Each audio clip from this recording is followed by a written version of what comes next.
Down shoes or accessories that you'd like to donate, just drop it by News Channel 6 by March the 6th. Add your events. Log on to WJBF.com, keyword community calendar. Every day, ordinary people in the CSRA do extraordinary things to serve our community. Each month, News Channel 6 recognizes these outstanding volunteers with the Giving Your Best Award. Do you know an everyday hero who goes the extra mile to help others? Nominate them for the Giving Your Best Award by visiting WJBF.com and filling out the entry form. Sponsored by Science Co., Piedmont Augusta, Security Federal Bank, and News Channel 6. Over the years, thousands of people have gotten their hands on one. And who knows, you could be next. Win your very own Good Morning Augusta coffee mug at WJBF.com/coffee club. Sponsored by Honda Cars of Aiken. The Live Viper 6 Skyview Network, sponsored by Terry Lambert Hyundai.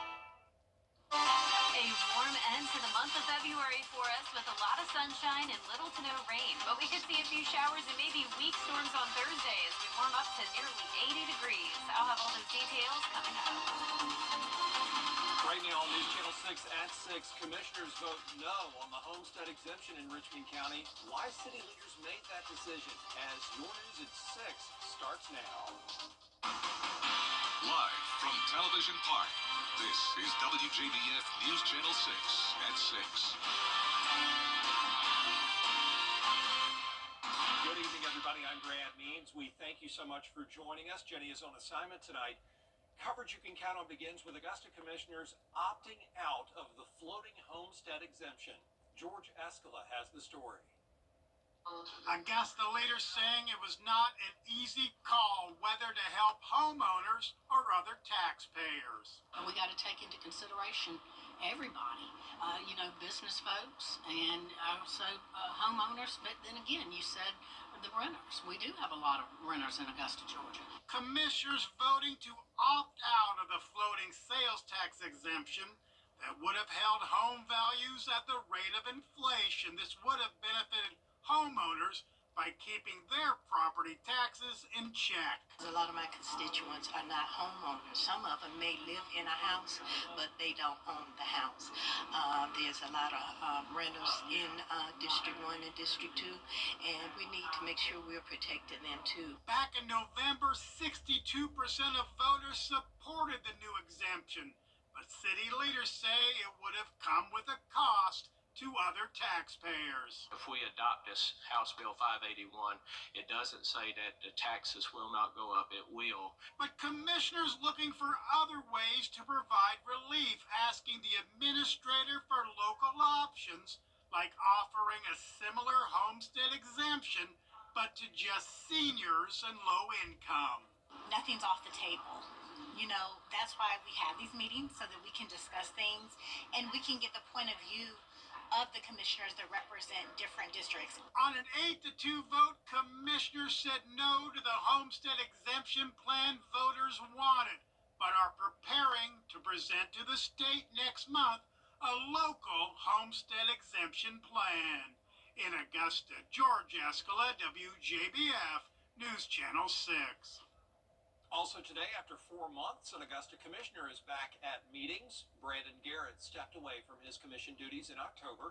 He said it was because of spiritual and mental health concerns. Well, Garrett rejoined the board at today's meeting, telling city leaders he sought counseling during his time away. As a family, we spent the last 4 months at a remote faith-based residential counseling center in the wilderness of upstate New York. There, I learned how my sins not only affect every aspect of my relationships with my family and the world around us, but much more importantly with God. Garrett went on to ask commissioners for forgiveness and to be able to move forward together. Let's take a first look at our weather, shall we? Our chief meteorologist, Jenna Petracci, joining us now. I'm so excited about the perfect weather we're enjoying. Yeah, I know. It's beautiful. And we do have some hazy conditions, though. You can see that on our Terry Lambert Hyundai Skyview cam now, looking at Augusta Regional Airport. Really cool view here with the sun going down. Just an awesome photo. I had to share it on my Facebook page, but you can see there's definitely some smoke in the sky, unfortunately. We have a lot of controlled burns going on across the area, along with some high-level clouds. So keep in mind that the air quality is pretty poor, and it will get worse tomorrow as the winds will be even lighter. That prevents the smoke from being able to disperse very well. So an air quality alert for the county shaded here, including Richmond, Aiken, Columbia, and this is throughout the day on Wednesday. Now let's go to our almanac today. That shows we had a low of 35. Definitely a chilly start, but warmed up by nearly or over 30 degrees in the afternoon to a high of 76, putting us 10 degrees above our average of 66. It's now around 5 to 8 degrees warmer than this time yesterday, and it will get even warmer tomorrow. So we're seeing low 70s for the most part. Aiken now down to 69. Sylvania, you're at 70, 72 in Barnwell, Augusta at 71, 70 in Crawfordville, and 72 in Waynesboro. Relative humidity very low today. That's why we have all those controlled burns. So 25% around parts of the area with winds coming in pretty light. We had some breezy conditions earlier this evening. Now those winds down to just around 5 to 7 miles per hour. And you can see low pressure is exiting off into the Atlantic as high pressure takes over the southeast. So another round of sunshine tomorrow. Now for the rest of our Tuesday evening, we'll drop into those low 60s at 7 p.m. Low 50s by 10 o'clock tonight, and we'll be right around the 40-degree mark tomorrow. So temperatures are going to be pushing 80 degrees. I do expect some of our southern lying counties to see the 80-degree mark on Thursday ahead of a cold front. The front will bring us a few showers, followed by a slight cool down on Friday, but overall our weekend looks fantastic. I'll have more details with a look at your full Viper 6 forecast coming up. Back to you, Brad. Jenna, thanks. Columbia County responding to a letter that went out about drinking water. Bria Smith live after talking with the folks at the Utilities Department about why we don't have to worry here. That's good news. Bria? That's exactly right, Brad. And, residents received a form that looks like this, notifying them of what a TTHM drinking water contamination is. Now, this happened last year during Q3. That was between July 1st and September 30th. Water utility specialists say as soon as they were notified by the EPD, they sent out the notification in a paper document along with utility bills. While county water utility managers say the issue is harmless, the way residents were notified was a concern for some. It was very concerning. I didn't see the letter myself because usually, like others, when we open the mail, we tend to, get rid of the excess mail that's in there. But it was very concerning that it was letting us know that there was a TTHM violation. Now, another round of that same form will be going out during the next billing cycle, but they just want to remind you that nothing is going to change and things will still be okay as when it comes to drinking water. But for now, reporting live in Columbia County, Bria Smith, WJBF, News Channel 6. An arrest has been made in a shooting in Burke County where the sheriff's office announced today that Hannah Grace Cobb was charged with involuntary manslaughter in the death of Telvin Osborne. Osborne shot in the chest at a home on 4 Points Road on Sunday, died at the hospital. Investigators say alcohol was involved and this was no accident. The offenses committed leading up to the discharge of the firearm included simple battery, family violence, and reckless conduct. It is reckless to go out and get drunk and then introduce a firearm into an argument. It is reckless to engage in an argument where there's pushing and shoving going on.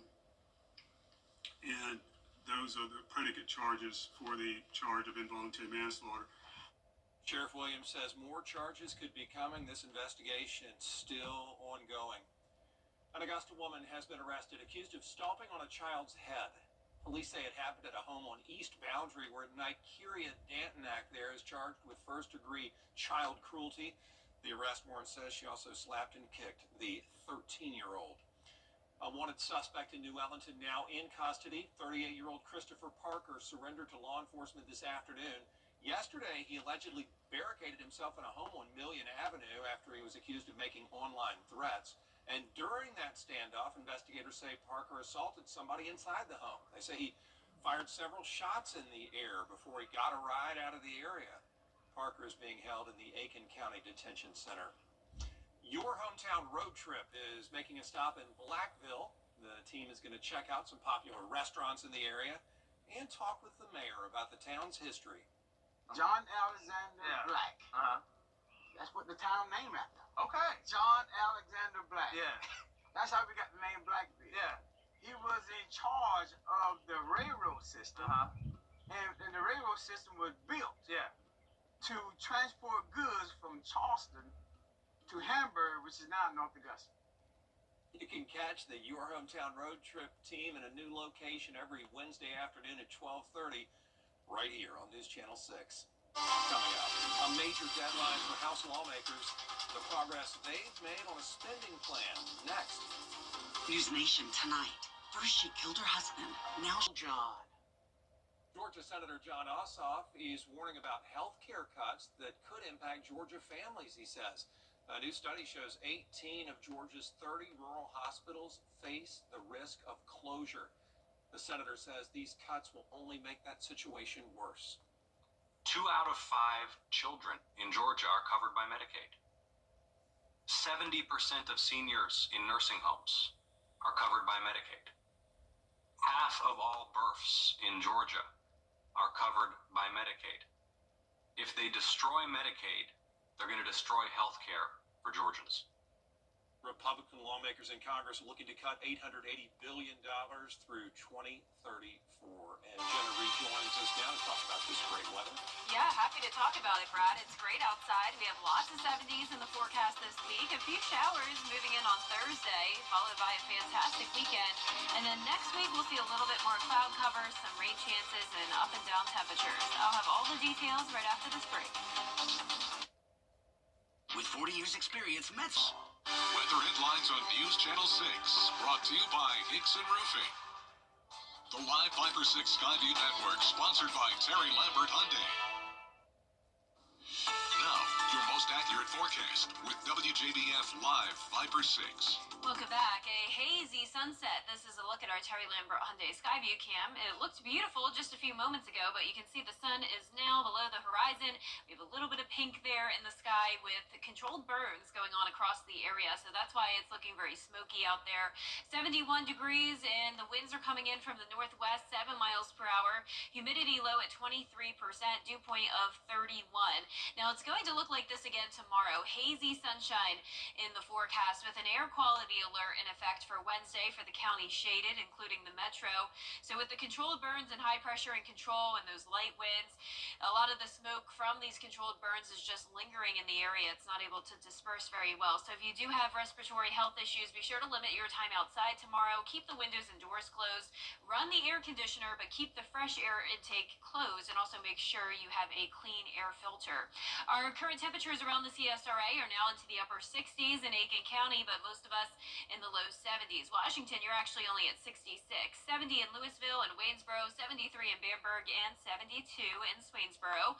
So clear skies for everyone with the exception of the smoke that we're seeing. And as we zoom out here, high pressure all across the southeast as this low pressure system exits out into the Atlantic. That's what brought a lot of rain across Florida yesterday. But we're entering a pretty quiet pattern here. Low temperatures right around average tonight, so chilly, upper 30s to low 40s. But another nice warm day tomorrow, actually a couple degrees warmer in some spots. I'm going with 77 as that high in Evans down to Waynesboro, so around 10 degrees above average once again. So here's a look at your Wednesday day planner. 57 by 10 a.m., 74 at 2 p.m. Winds are going to be light coming out of the south. Now, we could use some rain, and we may get some of that on Thursday. Won't really help with this too much, though. We are already seeing the first phase of drought across the majority of the area, and it looks like we will be ending the month of February with around an 1.5 inch rain deficit. We're only at around 2 inches so far, when typically we get over 3.5 inches. So that 30% chance of rain isn't going to help out with that too much on Thursday. But as we go into the first week of March, we will have that more unsettled pattern with a series of fronts coming through, and that could bring us some more rain chances. So our futurecast tonight showing the clear conditions. Winds out of the northwest, so clear as we go into Wednesday morning as well. Here comes the cold front, really not showing much at all as we look at Thursday morning. But of course, as we go through time here with the heating of the day, some instability across our area, this cold front will gain some momentum, and that'll bring us a few showers and maybe even some weak storms. So here's a closer look Thursday at 3 p.m. Clouds across the area, a few light showers coming in, and it's possible that we could get a brief heavy downpour here and there, but overall this line is breaking apart a good bit. By 7 p.m. Thursday, this model showing a batch of rain across Burke County, Barnwell, Bamberg, exits the area by 9 p.m. So that's about it. Won't bring us much more than really a tenth of an inch of rain. So that 10-day forecast is showing a mostly dry week. We're back to sunshine on Friday, slightly cooler, then warming back up on Saturday, cooling back down again on Sunday. But these cool downs that we're talking about are not very drastic. We're going anywhere from around 65 to 78 degrees over the next several days. Now, congratulations to today's umbrella winner. That is Carter Adams from Harlem. Carter, you can pick up your umbrella here at the station and sign up to win yours on WJBF.com. All right, thanks a lot, Jenna. Still ahead, the AU Jags get set to close out conference play. We'll hear from their head coach in sports. We wanted to be able to. This Saturday, the NASCAR Xfinity Series rides down to the Lone Star State for some good old Texas twisting and turning. Baby! The boys take a spin on the one and only Circuit of the Americas. This track is unforgiving. A road course that'll put one heck of a hitch in your giddy up. This is a wild ride. The NASCAR Xfinity Series. Coverage begins Saturday at 2 on CW6. On this week's episode of Your Hometown Road Trip, we're headed to Blackville. We're finding out some history about the city and trying out some of their popular eating spots. Your Hometown Road Trip, Wednesdays at 12:30 on News Channel 6. Closed captioning on News Channel 6 is sponsored by Hearing Associates of South Carolina. Weather headlines on News Channel 6, brought to you by Hickson Roofing. Now, WJBF sports coverage you can count on. The Augusta Jaguars close out the final week of the regular season on the road tonight against Georgia College, and then on Saturday against USC Beaufort. It's a pivotal last week of the regular season as the Jags are just 2 games behind Columbus for first place in the Peach Belt Conference standings. AU coming off a 65-61 win over North Georgia on senior night, where Demetri Gardner led all scorers with 32 points. Senior Maxon Madison posted a double-double with 12 points and 15 rebounds. Augusta returns to Christenberry Fieldhouse on March 5th to host a first-round Peach Belt Conference game. We're going to go to Georgia College, play a team that shoots the ball very well, a very good rebounding team, and it's fighting to get into the conference tournament. And desperate teams are hard to play this time of year. And then we go into Beaufort, they're fighting for a home playoff game. So 2 different type of teams, and we're looking forward to keeping momentum going as the season progresses. Tip-off set for 7:30 p.m. tonight. And in high school basketball, Josie and Thompson squaring off for the 4th time this season, now in the Elite Eight. The game tipped off at 6 p.m., and we will have those highlights at 10 and 11. Then across the river, the North Augusta boys square off against Gray Collegiate Academy tonight at 7 p.m. And in SEC basketball, Georgia and South Carolina both in action tonight. The Gamecocks hit the road while the Bulldogs are at home facing the Florida Gators. The Bulldogs have the 3rd-ranked Gators coming to town, their 3rd top 10 opponent in their last 4 games. Now, Georgia faced the number 1 ranked team Auburn on the road, falling 82-70. And over the last 2 games, Asa Newell scored 21.5 points per game. The South Carolina Gamecocks, though, picked up their first SEC Conference win against Texas last week, but now face their 13th ranked opponent in the Missouri Tigers. For them to continually have the energy, the effort, the belief that they have in anticipation of playing well and winning a game has been really impressive, and that's what I'm proudest or most proud of them for. It's good. It's nice to get to that point and then just start just worrying about get another win. 2 starts with 1. Georgia tips at 7 p.m. on ESPN tonight, followed by South Carolina at 9 p.m. Big night of basketball Thank you. Thank you. We'll be right back. Can you really count on your ML2? Attorney John Foy and Associates. Another warm day tomorrow, high of 77 with hazy sunshine. Then on Thursday, a few showers moving in, high of 78. Upper 60s Friday, a warm weekend on Saturday, then the mid 60s on Sunday. A grocery store in California is selling a single strawberry for $19. It comes from Japan with its own individual container. People who've eaten these strawberries say they're the best ever. They say it's worth more than $17, but Erewhon is $19. Yeah, they say it's worth well north of 19, Jenna. It's really a priceless strawberry, but no thanks. Hard pass on that. But that is our report for now. Thanks for watching. We're back at 7 after World News Tonight. Have a great evening. 19.